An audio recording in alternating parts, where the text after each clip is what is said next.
హిందువులు ప్రతి ఒక్కరూ కనీసం జీవితంలో ఒక్కసారైనా సరే తప్పక దర్శించవలసిన కొన్ని దేవాలయాలు ఉన్నాయి. కోరిన కోరికలు తక్షణమే నెరవేర్చి మీ కష్టాలన్నీ వెంటనే గట్టెక్కించే కొన్ని శక్తివంతమైన దేవాలయాలు ఉన్నాయి. కాబట్టి హిందువులు ప్రతి ఒక్కరూ ఈ 5 దేవాలయాలను తప్పక దర్శించుకోవాలి. తద్వారా సకల పాపాలన్నీ నశించి మరణానంతరం స్వర్గలోక ప్రాప్తి వర్తిస్తుంది. హిందువులు తప్పక వెళ్ళాల్సిన మొట్టమొదటి క్షేత్రాలలో వెంకటేశ్వర స్వామి కొలువై ఉన్న తిరుమల ఒకటి. ప్రతి ఒక్కరూ తిరుమల వెళ్ళాలని కోరుకుంటారు. తిరుమల వెళ్ళాలంటే ఆ శ్రీవారి పిలుపు రావాల్సిందే. మనకు ఏదైనా కష్టం వచ్చినప్పుడు భక్తిపూర్వకంగా వెంకటేశ్వర స్వామిని వేడుకుంటే చాలు, ఎన్ని కష్టాలున్నా వెంటనే గట్టెక్కిచ్చేస్తారు. అంతటి శక్తివంతమైన దేవుడు ఆ వెంకటేశ్వర స్వామి. మనలో చాలా మంది తిరుమల వెళ్ళగానే ముందుగా వెంకటేశ్వర స్వామిని దర్శించుకుంటారు. కానీ వెంకటేశ్వర స్వామిని దర్శనానికి ముందుగా శ్రీ వరాహ స్వామి వారిని దర్శించుకోవాలి. తిరుమల ఆలయానికి పుష్కరిణి ఒడ్డున శ్రీ వరాహ స్వామి ఆలయం ఉంటుంది. ముందుగా వరాహ స్వామిని దర్శించుకొని తర్వాత వెంకటేశ్వర స్వామి దర్శనానికి వెళ్ళాలి. అప్పుడు మాత్రమే శ్రీవారి సంపూర్ణ అనుగ్రహం లభిస్తుంది. తిరుమల ఆలయానికి వెళ్ళిన ప్రతి పురుషుడు తప్పనిసరిగా గుండు చేయించుకోవాలి. అదేవిధంగా మహిళలైతే 3 కత్తెర్లు జుట్టును స్వామికి సమర్పించాలి. వెంకటేశ్వర స్వామిని దర్శించుకున్న ప్రతి భక్తుడు స్వామివారి హుండీలో తప్పనిసరిగా కానుకలు వేయాలి. ఎందుకంటే శ్రీనివాసుడు పద్మావతిని వివాహం చేసుకోవడానికి కుబేరుని దగ్గర అప్పు తీసుకున్నాడు. ఈ కలియుగం అంతమయ్యే వరకు వడ్డీతో సహా కుబేరుని అప్పును తీరుస్తానని ఆ శ్రీనివాసుడు మాట ఇస్తారట. కాబట్టి తిరుమల వెళ్ళిన ప్రతి భక్తుడు శ్రీవారి ఆలయంలో తప్పనిసరిగా కానుకలు వేయాలి. తిరుమల వెళ్ళిన వారు తప్పనిసరిగా తిరుపతి కొండ కిందున్న అలివేలు మంగమ్మను దర్శించుకోవాలి. అలివేలు మంగాపురం దర్శనంతో శ్రీవారి దర్శనం పూర్తవుతుందట. అదే విధంగా హిందువులు తప్పక దర్శించవలసిన క్షేత్రాలలో బెజవాడ కనకదుర్గమ్మ ఒకటి. విజయవాడలోని ఇంద్రకీలాద్రిపై పర్వతం పైన కనకదుర్గమ్మ వెలిసిందట. భారతదేశంలోని అత్యంత మహిమాన్వితమైన శక్తి పీఠాలలో కనకదుర్గమ్మ ఆలయం ఒకటి. ఇక్కడ దుర్గాదేవిని స్వయంభుగా వెలిశారట. ఈ ఆలయంలో శ్రీచక్రాన్ని ప్రతిష్ఠించారు. దీని వలన అమ్మవారిని శక్తి మరింత వృద్ధి చెందుతుంది. భక్తులు కోరికలు త్వరగా నెరవేరుతాయని నమ్మకం. తిరుమల కొండ తర్వాత అత్యధిక సంఖ్యలో భక్తులు వచ్చే దేవాలయాలలో బెజవాడ కనకదుర్గమ్మ దేవాలయం ఒకటి. కనకదుర్గమ్మను దర్శించుకుంటే సకల కోరికలు వెంటనే నెరవేరుతాయి. ఎంతో మంది భక్తులు తమ జీవితాలలో ఎదురైన కష్టాల నుండి అమ్మవారి దయ వల్ల బయటపడ్డారట. బెజవాడ కనకదుర్గమ్మ ఎంతో మంది భక్తులను కష్ట సమయాల్లో అండగా నిలుస్తున్నారు. కనకదుర్గమ్మ ఆలయాన్ని దర్శించిన వారికి తప్పకుండా అమ్మ అనుగ్రహం కలుగుతుంది.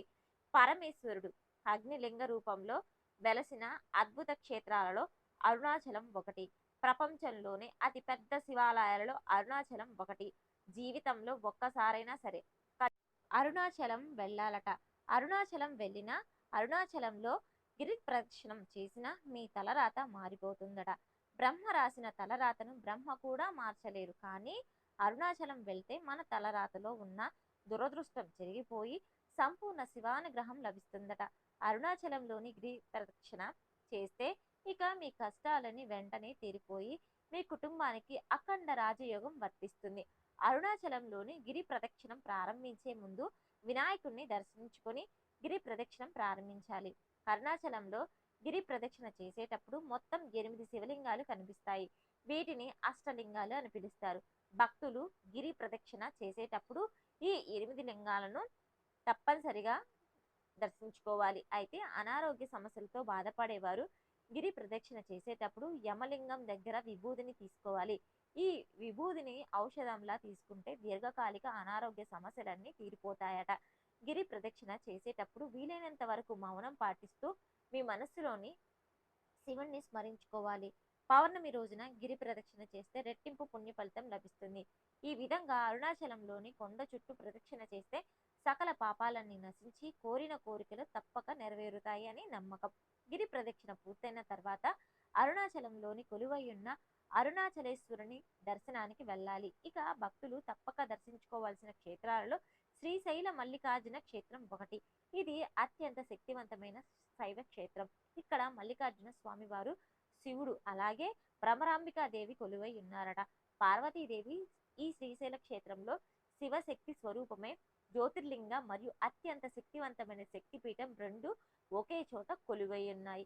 శివపార్వతులకు కైలాసం తర్వాత అత్యంత ప్రీతికరమైన ప్రదేశమే శ్రీశైలం. శివుడు లింగ రూపంలో ఇక్కడ వెలసారట. అలాగే పార్వతీదేవి గొంతు భాగం ఈ శ్రీశైలంలోనే పడిందంట. శివపార్వతులు కొలువై ఉన్న శ్రీశైలాన్ని దర్శించుకుంటే పునర్జన్మ పాపాలన్నీ తొలగిపోయి జన్మ జన్మల అదృష్టం వర్తిస్తుంది. భక్తుల కోరికలను సులభంగా నెరవేరుతాయి. ఇక అత్యంత శక్తివంతమైన దేవాలయాలలో గోల్డెన్ టెంపుల్ ఒకటి. ఈ దేవాలయాలలో లక్ష్మీదేవి కొలువై ఉంటారట. ఐశ్వర్యానికి దేవత లక్ష్మీదేవి కాబట్టి విపరీతమైన ఆర్థిక సమస్యలు బాధపడేవారు ఒక్కసారైనా సరే గోల్డెన్ టెంపుల్ ని దర్శించుకోవాలి. ఈ లక్ష్మీదేవి ఆలయం తమిళనాడు రాష్ట్రంలో ఉంటుంది. ఈ ఆలయం మొత్తం స్వచ్ఛమైన బంగారంతో తయారు చేశారు. బంగారంతో చేసిన లక్ష్మీదేవిని దర్శించుకుంటే ఐశ్వర్యానికి లోటు లేకుండా శ్రీ మహాలక్ష్మి అనుగ్రహంతో తరతరాల తరగని ఐశ్వర్యం లభిస్తుందట. ఈ 5 దేవాలయాలను హిందువులందరూ తప్పక దర్శించుకోవాలి. ఇక వీటితో పాటుగా ఒక మనిషి వృద్ధాప్యం వచ్చేసరికి ఖచ్చితంగా కాశీ క్షేత్రాన్ని దర్శించుకోవాలి. ఎందుకంటే ఇప్పటికి కూడా ఆ శివయ్య కాశీలోనే సంచరిస్తూ ఉంటారట. కాశీలో మరణించిన వారికి మోక్షం లభిస్తుందని ఆ శివుడే స్వయంగా వరమిచ్చారట.